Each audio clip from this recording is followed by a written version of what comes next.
Ya Ali Madad. Otherwise, Rai Abu Ali Missionary, wise number 703. 17th of March 1995 was at York Mills, Jamatkana, Ontario.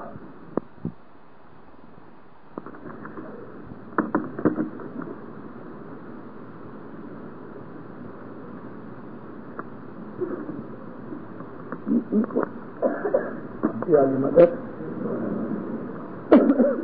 Allahümme salli ala Muhammed el-Mustafa ve ali Muhammed el-Mustafa ile kıyama Hezi jano mein bujho ai patra pechano jano mein bujho ai patra pechano tusalagote